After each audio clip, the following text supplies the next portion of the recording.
وملائكته يصلون على النبي يا أيها الذين آمنوا صلوا عليه وسلموا تسليما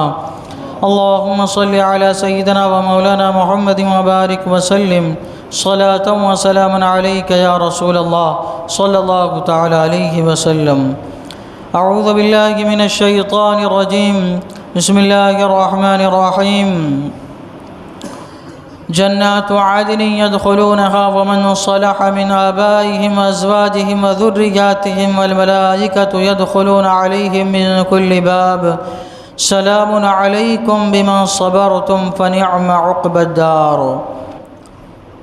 بسنے کے باغ جن میں وہ داخل ہوں گے اور جو لائق ہوں ان کے باپ دادا اور بیویوں اور اولاد میں،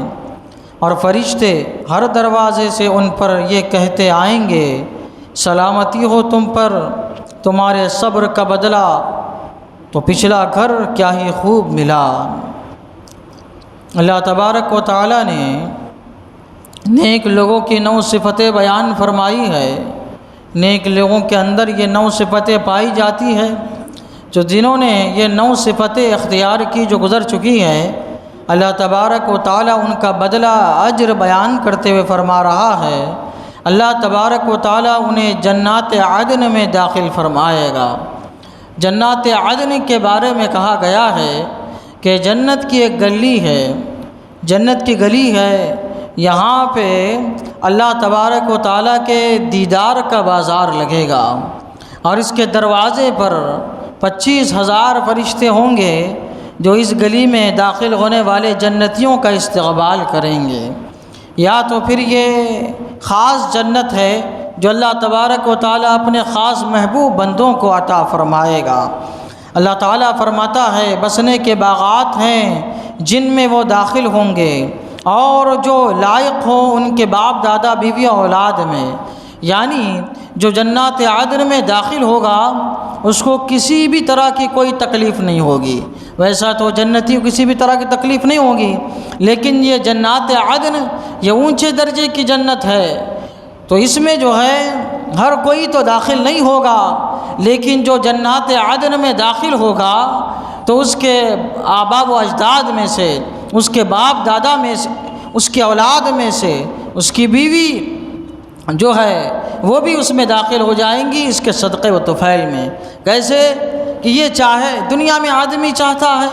کہ سب کے ساتھ مل جل کے رہے، ماں باپ کے ساتھ رہے، اولاد کے ساتھ رہے، بیویوں کے ساتھ رہے، اپنے رشتہ داروں کے ساتھ رہے.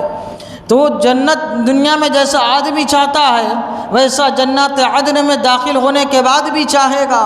داخل ہونے کے بعد جو چاہے گا کہ میرے رشتہ دار بھی میرے ساتھ رہے تو اللہ تبارک و تعالیٰ اس کی برکت سے اس کے رشتہ داروں کو بھی وہاں داخل فرما دے گا. اور دوسرا کیا ہے، ایک وجہ یہ بھی ہے کہ جنات عدن کے لائق نہیں ہے، لیکن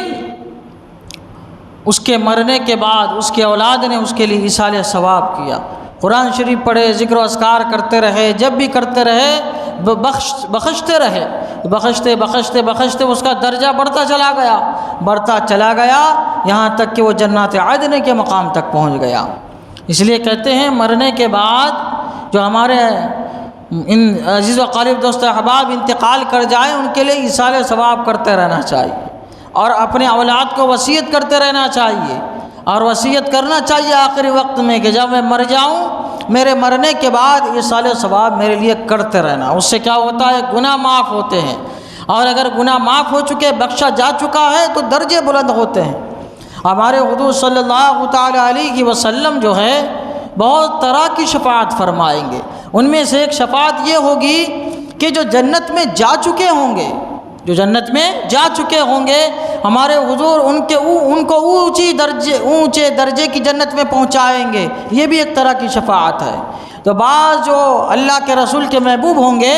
اللہ کے رسول اپنے ان محبوب پیارے غلاموں کو انشاءاللہ ہم بھی اس میں شامل ہو جائیں.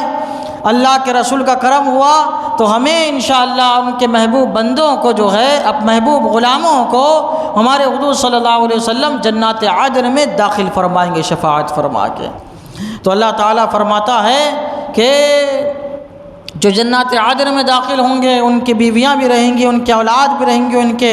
بچے بھی رہیں گے، اور ان کی شان کیا ہوگی، اور فرشتے ہر دروازے سے ان پر یہ کہتے آئیں گے جو جنات عدن میں داخل ہوگا خیمہ نما اس کو محل ملے گا، اس کا اندازہ ہم نہیں لگا سکتے، زمرجد کا ہوگا اور ہیرے جواہرات کا ہوگا جنتی۔ اور آپ دیکھیے کہ آپ سوچ رہے ہوں گے خیمہ نما مانے دنیا کا خیمہ، دنیا کے خیمے کی طرح نہیں ہوگا، وہ خیمہ نما محل ایسا ہوگا کہ جس کے 1000 دروازے ہوں گے، 1000 ایک آدمی کو ملے گا، 1000 دروازے ہوں گے، ہر دروازے سے فرشتے داخل ہوں گے، اس سے انسیت حاصل کرے گا وہ جنات عدن میں رہنے والا۔ اور یہ فرشتے کیا کہیں گے، سلامتی ہو تم پر، تمہارے صبر کا بدلہ ہے یہ، جو دنیا میں تم نے صبر کیا مصیبتوں پر، پریشانیوں پر، آفتوں پر، بلائیوں پر، اور اسلام لانے کی وجہ سے جو تم کو طعنہ دیا گیا، پریشان کیا گیا مسلمان ہونے کی وجہ سے، جیسا کہ آج ہم کو پریشان کیا جا رہا ہے، ہم صبر کر رہے ہیں، تو یہ جو صبر کر رہے ہیں اللہ تعالیٰ اس کا بھی بدلہ ہم کو عطا فرمائے گا۔ تو اسلام لانے کی وجہ سے جو تم نے صبر کیا، یا تم کو اللہ تعالیٰ نے دنیا میں اتنی مال و دولت سے تو نہیں نوازا تھا، تم نے فقیری میں اپنی زندگی گزاری، غریبی میں اپنی زندگی گزاری، لیکن اللہ کا شکر ادا کرتے رہے اور اللہ کی رضا پہ تم راضی رہے،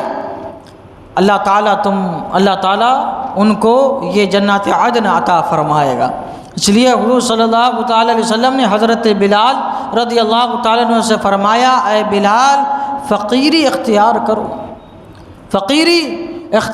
کرو، اللہ تعالیٰ تم کو اپنا محبوب بنائے گا۔ حضور صلی اللہ تعالیٰ علیہ وسلم فرماتے ہیں جو آدمی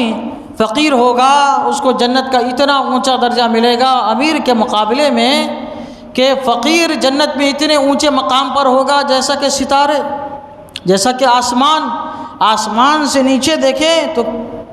کتنا فاصلہ ہے، آسمان کتنا بلند، زمین کتنا نیچے ہے، تو جنت میں جو ہے فقیروں کو یہ اتنا بڑا مقام مرتبہ ملے گا امیروں کے مقابلے میں کہ وہ نیچے جھانکیں گے تو امیر ان کو زمین کے اوپر نظر آئیں گے، اتنا فاصلہ رہے گا۔ اور حضور صلی اللہ علیہ وسلم نے فرمایا انعام ملے گا فقیروں کو قیامت کے دن کہ امیر سے 500 سال پہلے وہ جنت میں داخل ہوں گے، 500 سال پہلے۔ تو یہ کب ہوگا؟ جب ہم صبر کریں گے، مصیبتوں پہ، تنگ دستی پہ، غریبی پہ، فقیری پہ صبر کریں گے، اللہ تعالیٰ فرماتا ہے فرشتے استقبال کریں گے جنات عدن میں، فرماتا ہے تم پر سلامتی ہو، فرشتے کہیں گے تم پر سلامتی ہو، صبر کا بدلہ دو، پچھلا گھر کیا ہی خوب ملا، یعنی یہ تم کو گھر جو ملا یہ بہت اچھا تم کو ملا، دنیا میں تم سمجھ رہے تھے کہ ہمارے پاس کچھ نہیں ہے، لیکن یہ دیکھو یہ اصل گھر ہے، اور یہاں پہ جو ہے ابد الآباد ہے، ہمیشہ تم کو رہنا ہے، یہاں سے اب نکلنا تم کو نہیں ہے۔ دنیا کا گھر تو 70-80 سال کا تھا، 100 سال کا تھا، پریشانیاں 100 سال کی تھی، لیکن اب یہ جو گھر ملا ہے اس میں اتنی آرام، اتنی آسائش ہے، اتنی سہولتیں، اتنے ہر چیز کے فراوانی، سکون کی سکون، اوپر سے اللہ تعالیٰ کا دیدار، الفرشتے کہیں گے یہ اچھا گھر ہے، فنعم عقبی الدار، یہ کیا ہی اچھا گھر ہے۔ اللہ تعالیٰ کی بارگاہ میں دعا ہے قرآن شریف سیکھنے سمجھنے اور اس کے مطابق ہم سب کو اپنی زندگی گزارنے کی توفیق عطا فرمائے، ہمیشہ ایمان پر قائم و دائم رکھے، ایمان پر ہم سب کا خاتمہ فرمائے، جنات عدن میں ہم سب کو داخل فرمائے۔ وصلی اللہ تعالی علی سیدنا محمد وعلی آلہ وصحبہ اجمعین برحمتک یا ارحم الراحمین۔